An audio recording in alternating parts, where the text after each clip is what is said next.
Welcome,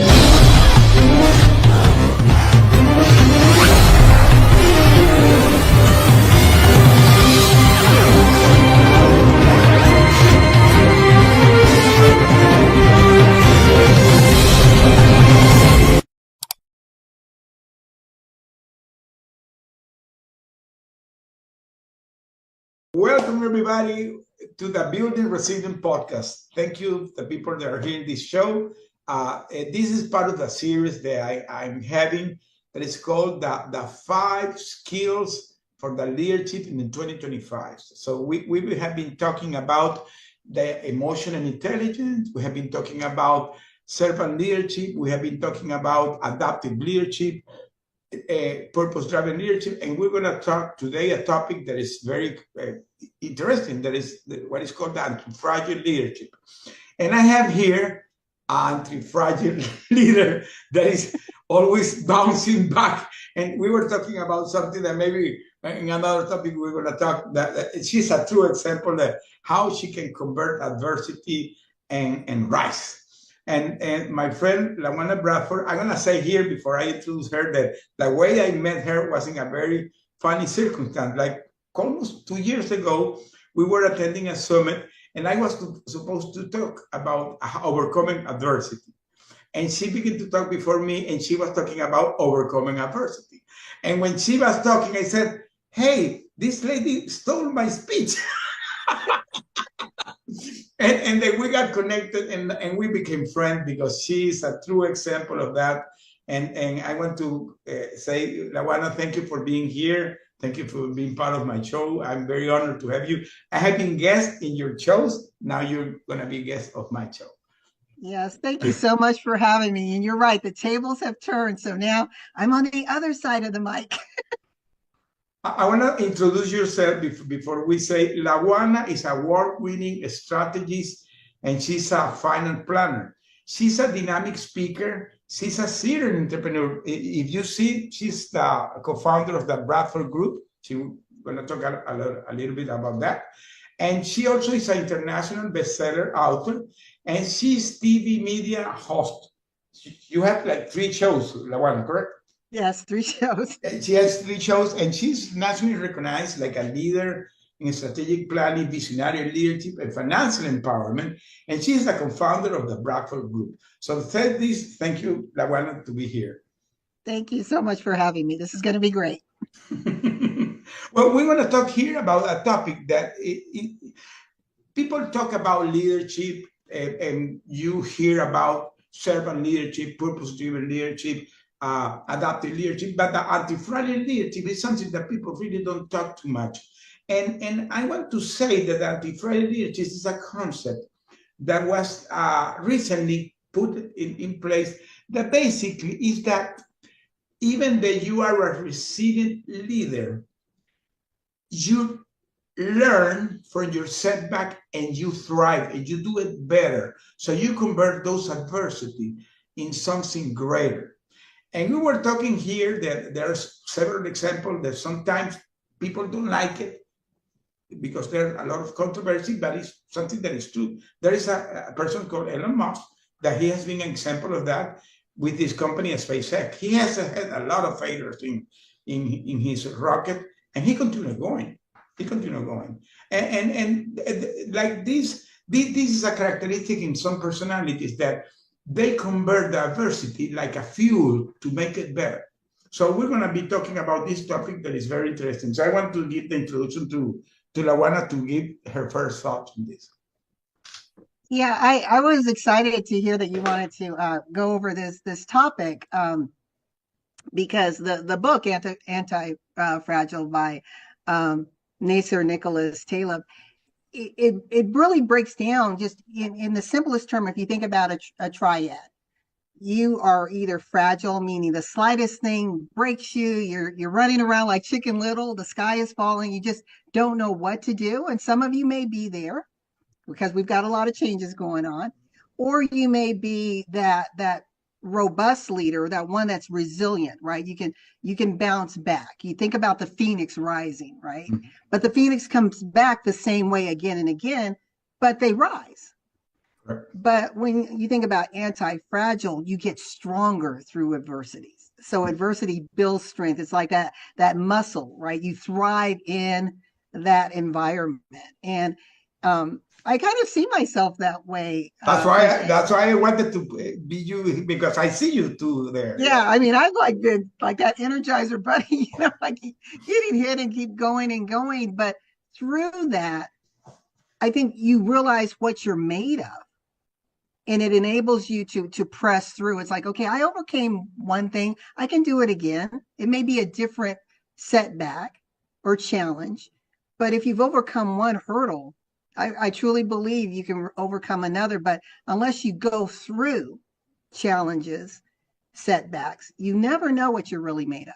Correct, correct. And that's so true because, well, you know, the situation I went through, that I always tell the people, you know, in conversation, they always tell me how you made that.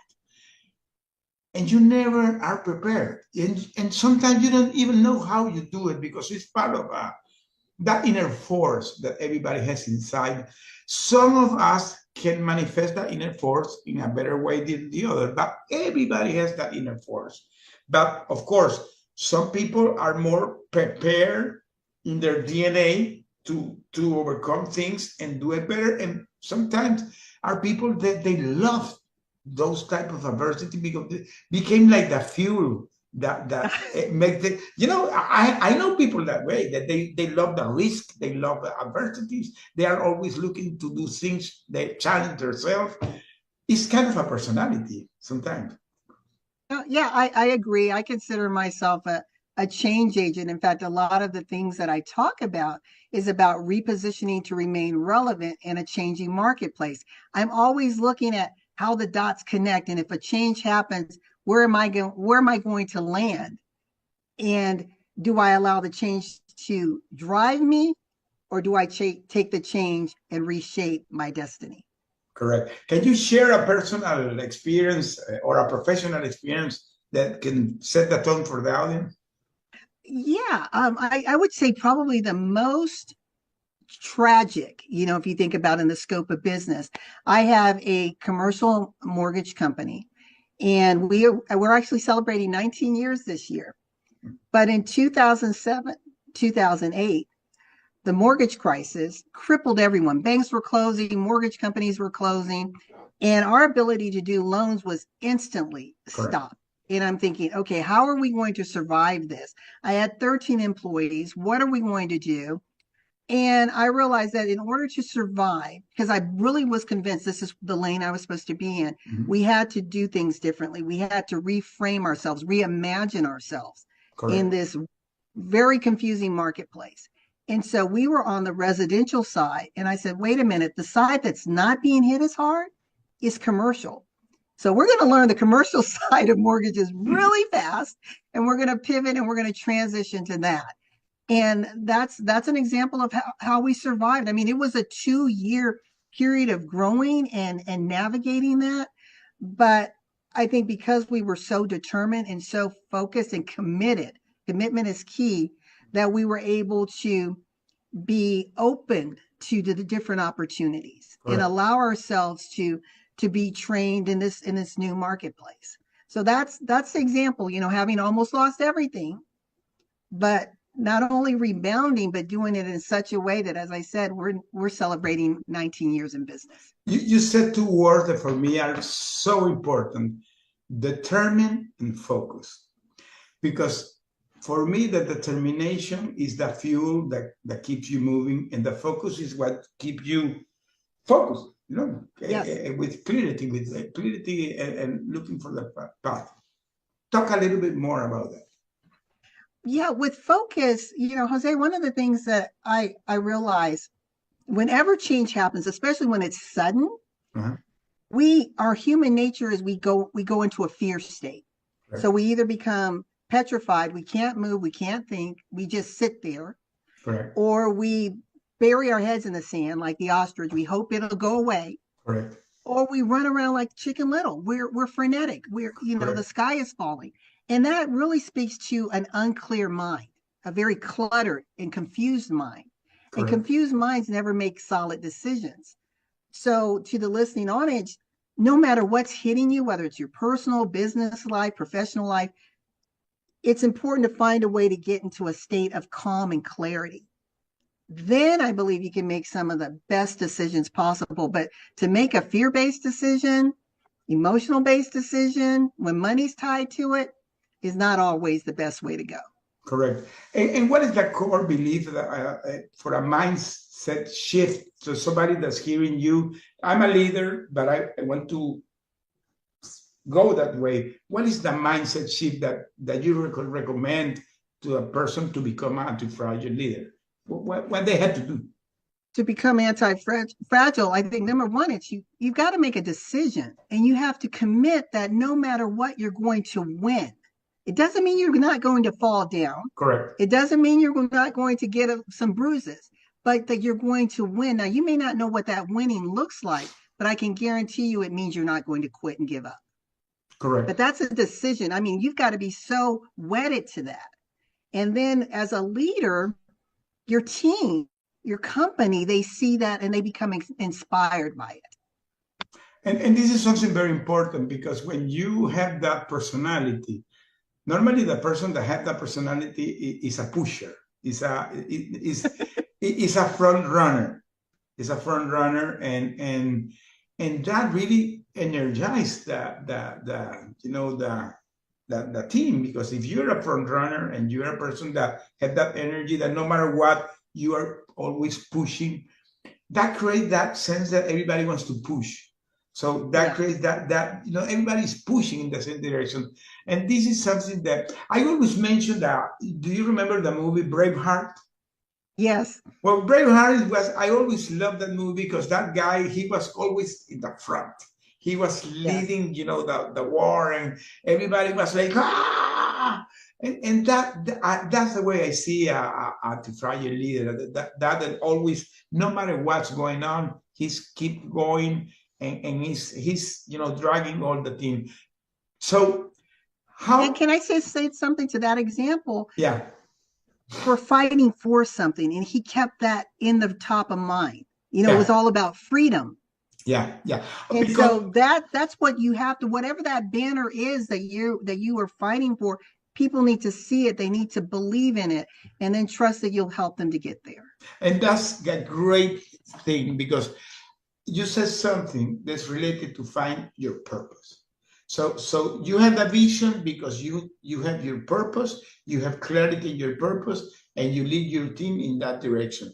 And this is so key and by the way, in today's world and what's going on in the world and here, that's a superpower.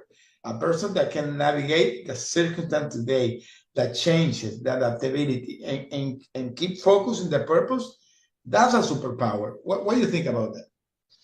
I agree with you 100%. And when you are able to stay clear, I want to also add, you have to have some empathy, because everyone may not be where you are, right? So you give grace and empathy, understand where they are, but as a leader, you have to stay focused. Find a way to get your clarity. You may have to step back and rest a little bit to come back and fight harder and stronger. But I think your team and your company, they need to know that you're an empathetic leader, that there are things at stake. There's lives at stake, families at stake. People are not machines. They're human beings. And we have to lead from that lens. I was having a show that is previous to your show, that is the servant leadership.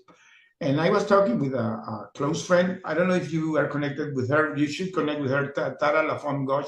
We are friends. She's a speaker, and we're friends. And she's a true example of that. And we were talking about how a person that had that human connection also is a superpower. And I always say that it's not a superpower, it's even the secret sauce.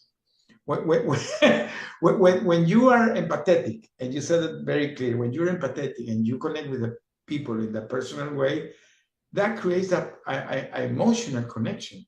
So your employee become not employee. They become your, they're your strength. They become really loyal to you. And because all these are connected. That's why these 5 topics that I'm talking in this series, all they are connected, because to be empathetic, you have to have emotional intelligence. You have to be adaptive. You have to be determined. So and so everything is really connected. And to get there, you have to have all these characteristics. And having said that, if you, as a coach, because I know that you also are a coach, you have a group in front of you that they want to see how they can navigate and become an anti-fragile team. What will be your recommendation for that?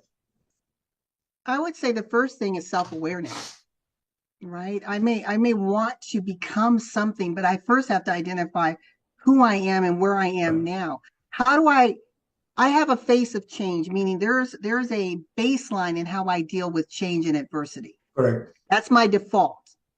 Now that default may be a strength or it may be a weakness. And if I'm saying, well, I want to be this anti-fragile leader that can keep barreling through adversity and rising up and getting stronger, understanding where I am first, and then realizing that, as we mentioned earlier, I have to decide, I have to recognize my shortcomings.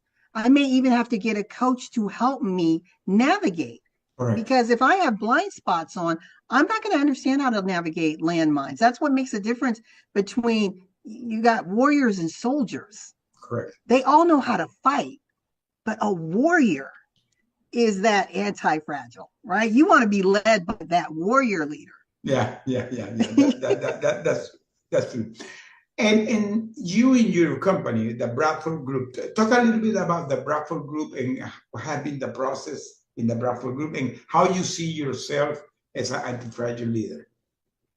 Well, the Bradford Group, as I mentioned, there's 2 branches of it. So there's the mortgage side, commercial and investment mortgage side, and then there's the management consulting side, which I think relates more to, both of them relate to the company, but my outward facing part is on the consulting side of the house. And it came, I want to give a little bit of history. It came about when I left corporate. My brother actually had founded the Bradford Group. I came on board to help him with some compliance and regulation initiatives. And I got bitten by the bug. It was like, wow, this is a new market. Let me learn about it.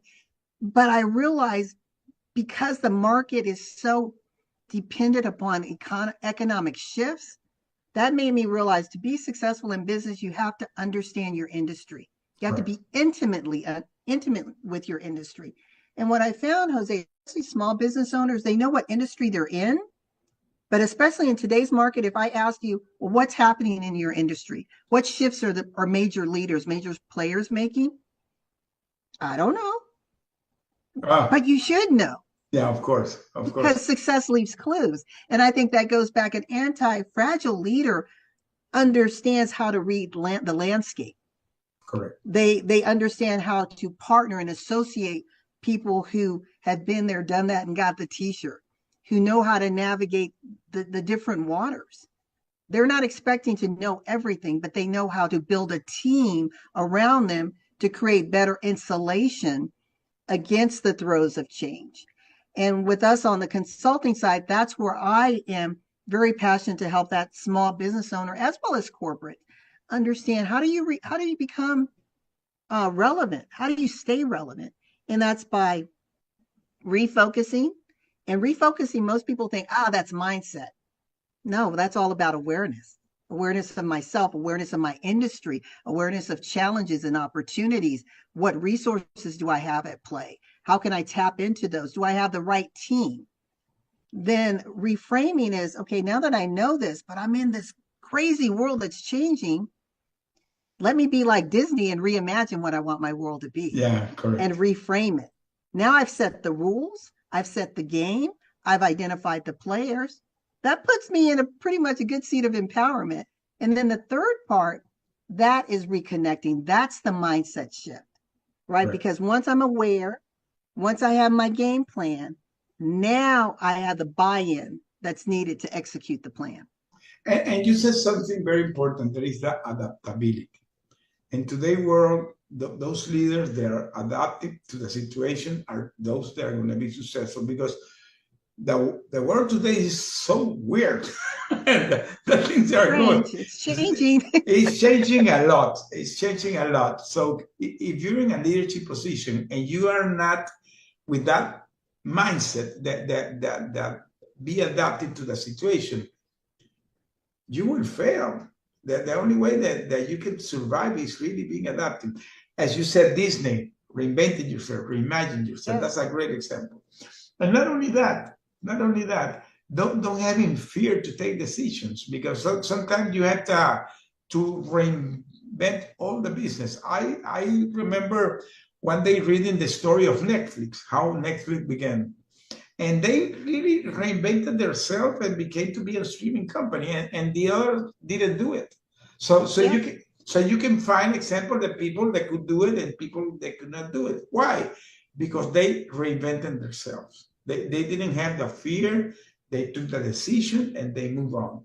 So what are those habits, system, or practices that you think a leader that wants to be anti-fragile leader should do? So because sometimes you can have that as part of your your behavior and your DNA, but sometimes you're not. You have to, but you can be retrained, because one of the things that today I'm very clear that your brain can be retrained. So Oh, yes. if you have really the disposition, the willingness to do things, you can do it. You can retrain your brain. So what has to do somebody that wants to have a change in their style and become a real anti-fragile leader? What has to be done? What has to be the habits, the practice that he has to do? I think the practice is starting with discipline. You think about the body, right? If I say, Okay. well, I want to be healthy, well, I've got to change some habits, Correct. right? So going back to the anti-fragile leader, if I find that being self-aware that every time a circumstance comes up, that I'm running scared, that I'm dismissing it, I don't want to deal with it head on, then I have to start reshaping and rechanging and say, no, I'm not going to put this on the back burner. Correct. This is critical. I don't care how painful it is. I'm going to deal with it now. Correct. I may not make the best decision, but I am going to make a decision. So that's the other thing. That's the one thing I find that definitely differentiates leaders, is leaders are not afraid to make a decision. It may be the wrong one, but they're going to make one.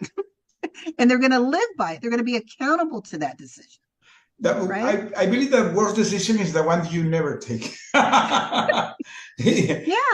If you don't take no decision, you will never know if you're wrong or right. So yeah. And talking more in your personal experience, yourself, how you see yourself coming to where you are today. Oh, I would say because I was raised by a military father.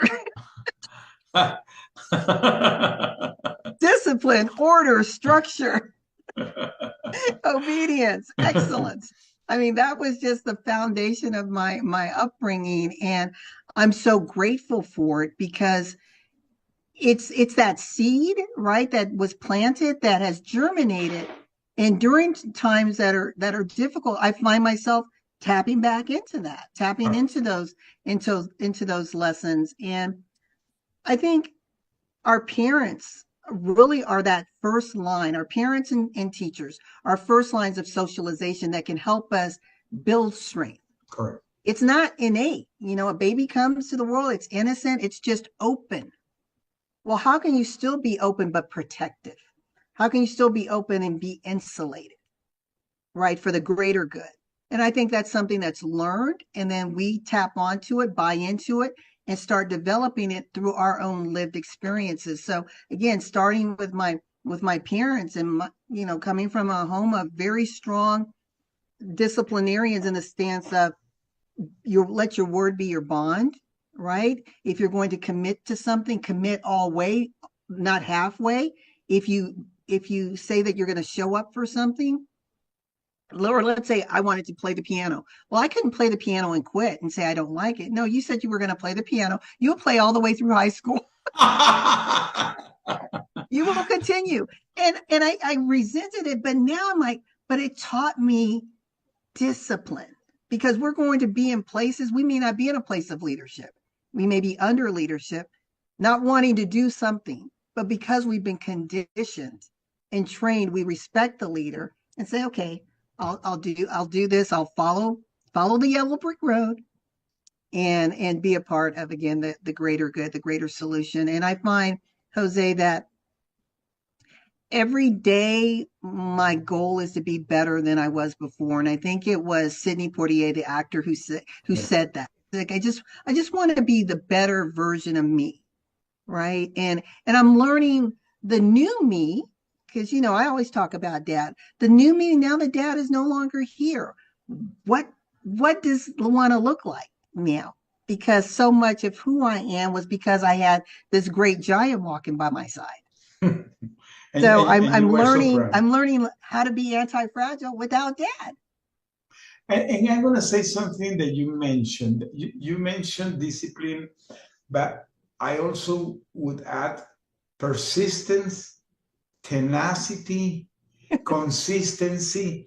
All those things together really makes a person be anti-fragile, because when you are consistent, persistent, and you have tenacity and you have that discipline, no matter what you were going, you will be always going and going and going and going.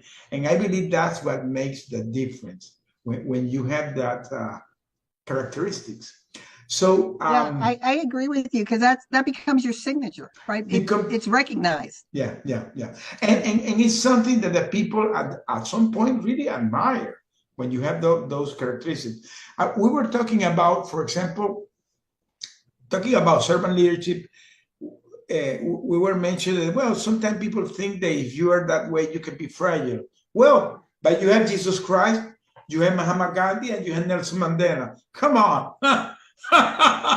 So it's the same thing. That there are some special characteristics in the person that sets the difference. You are setting the tone. And from your personal point of view, give me a very personal thing that you think that's part of why you are how you are.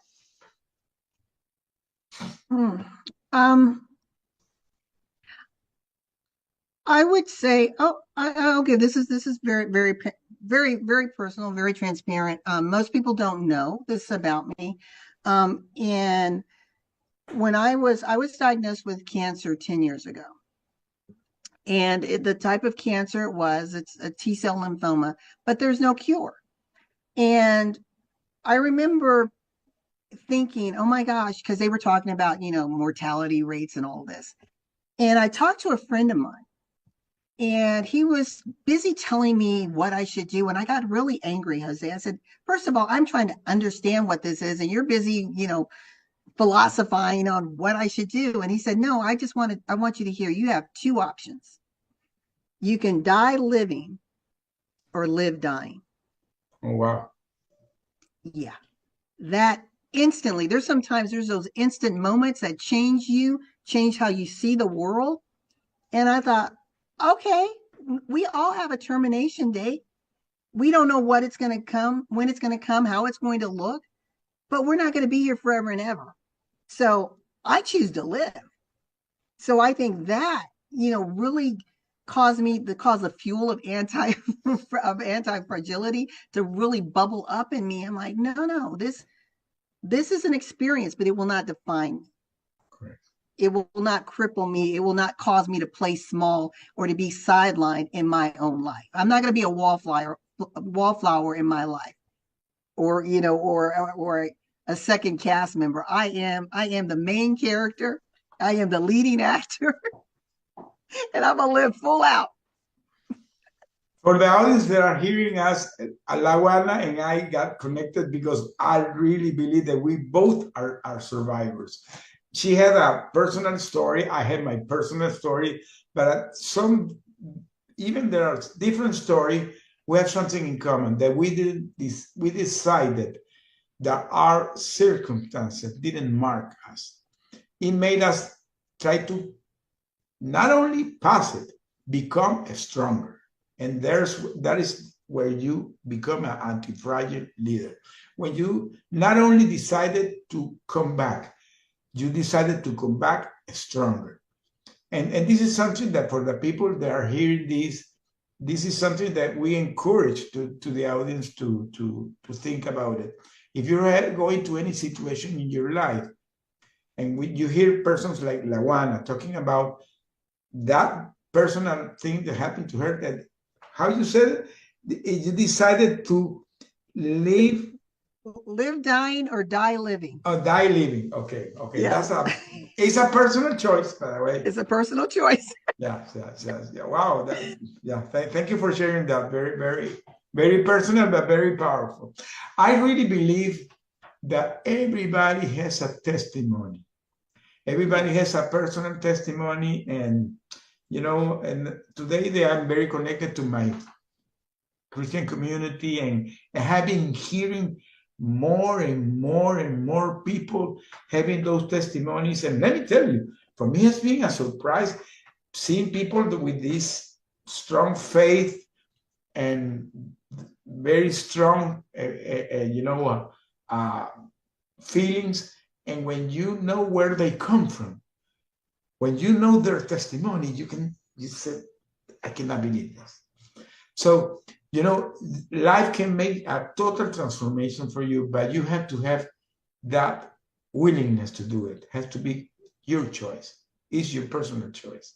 So thinking in this and to what's going on in today's world, what is the recommendation that you will give to anybody that's hearing this in this moment?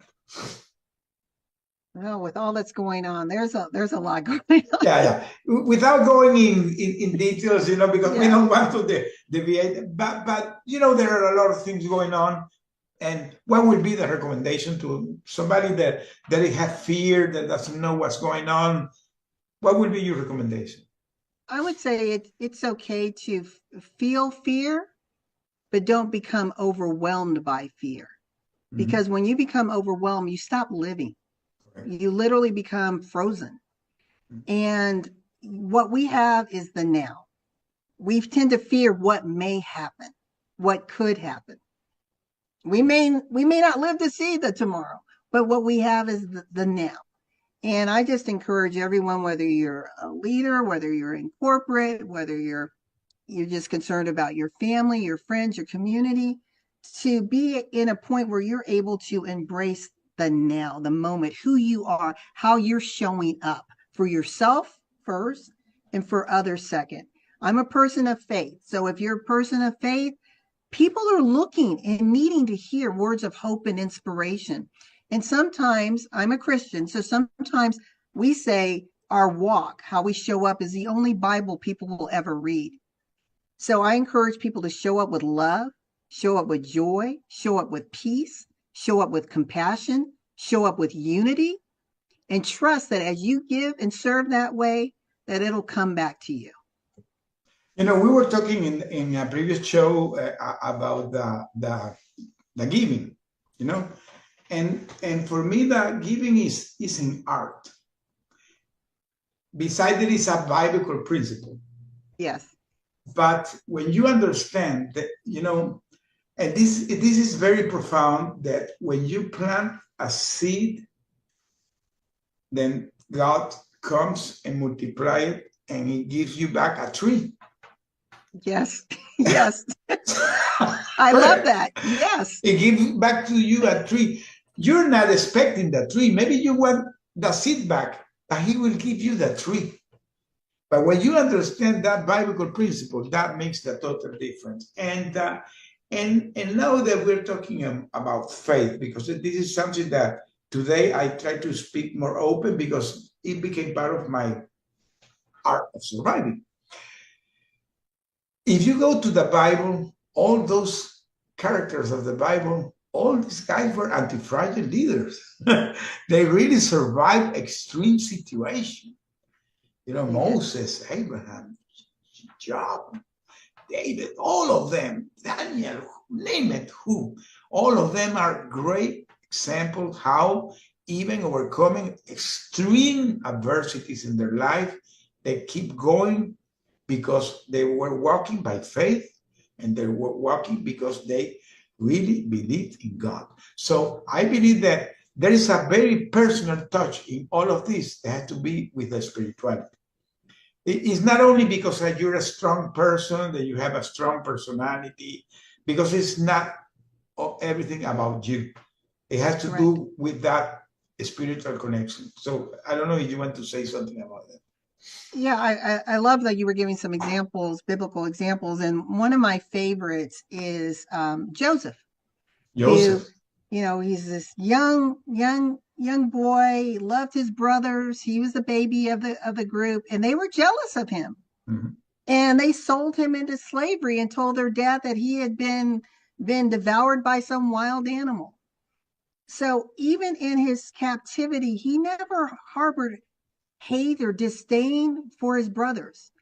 He still believed in, like you said, in God, that somehow there was going to make this mess he was in, it was going to make sense.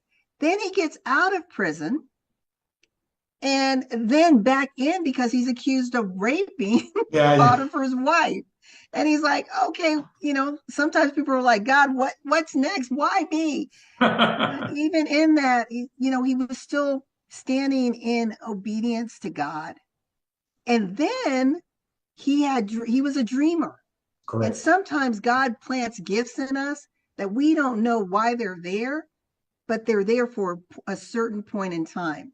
And his gifts, his ability to see the dream, helped to translate the dream, right, for Pharaoh. So Pharaoh brings him out and elevates him to the second in command.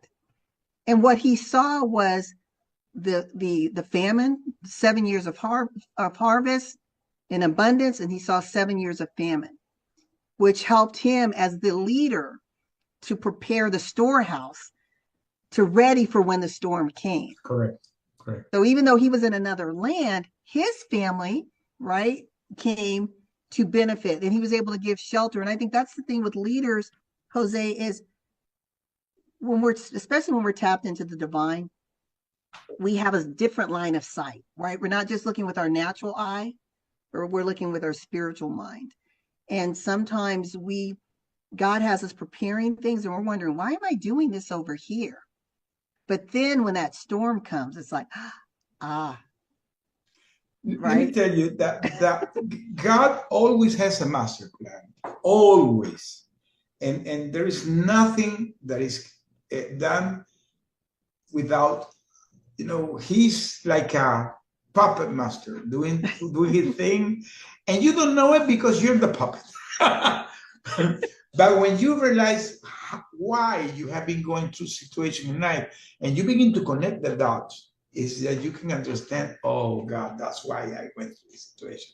So for me today, when you go into anything in your life, any adversity, anything, there's always a purpose behind. What you have to do is have the spiritual eyes and try to see things there. And another thing that for me is so important is that you had to visualize yourself not where you are today, is where you realize that you are gonna be. Because in the spirituality, you already are there. You are already there. That's a powerful statement, right? You're already there. We are already there. It's already happened. It already happened. You haven't seen it, but it already happened. Yes. That's the faith. Yes. That's the base of the faith. So that's why, and so those leaders that can have all these characteristics become very powerful because they can embrace the uncertainty. Even if you go into uncertainty, you have your focus because you know where you want to be. So tell me a little bit about that, how you can embrace uncertainty, how you can learn through failures.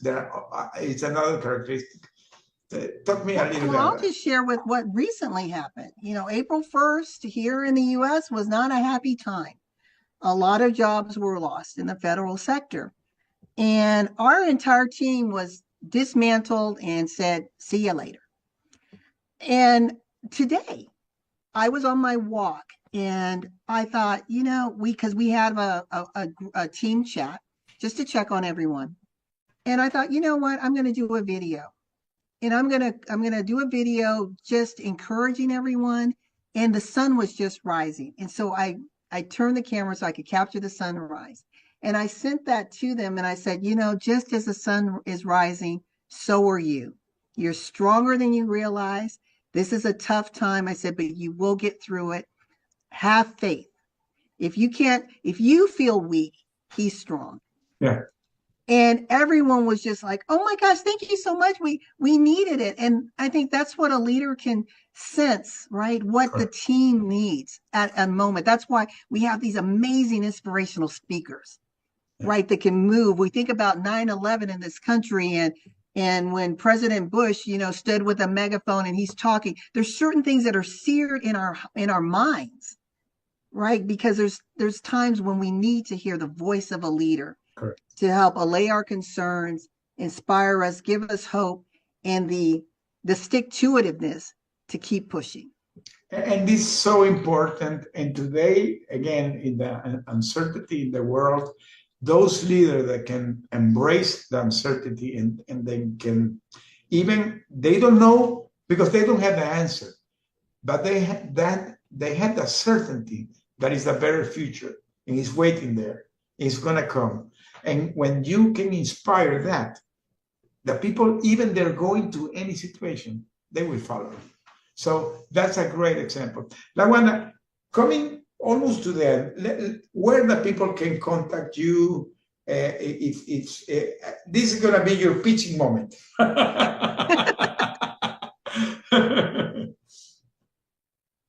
You can, if you've enjoyed this show and this conversation that I've had with Jose, you can reach me on all things social media by my name, Lawanna Bradford. My website, lawannabradford.com, to learn more about me and my personal mission. Or if you want to find out about us on the financial side, bradfordgroupmtg.com.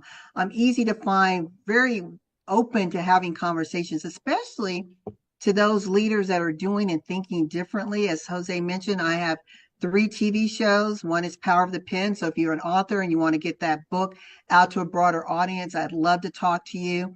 Choose to Challenge. If you are that defiant leader, that anti-fragile leader that keeps rising against the odds, that's the show for you.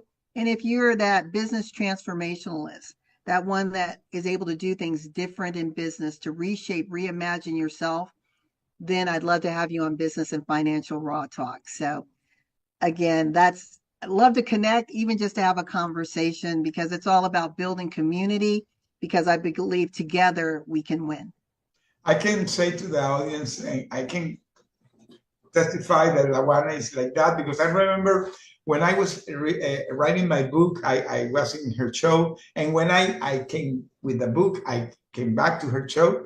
I got surprised when you recognized our show. Like, I didn't realize that, but she's a great supporter. She really, really. So if you are a book writer and you want to promote it, this is the space you want to be. And she has these 3 wonderful shows. And as I said, she's a great connector, a wonderful person. Lawanna, I'm really honored to having you here. So last minutes, anything you want to say, anything you want to share to close the show? Sure. Well, thank you again, Jose.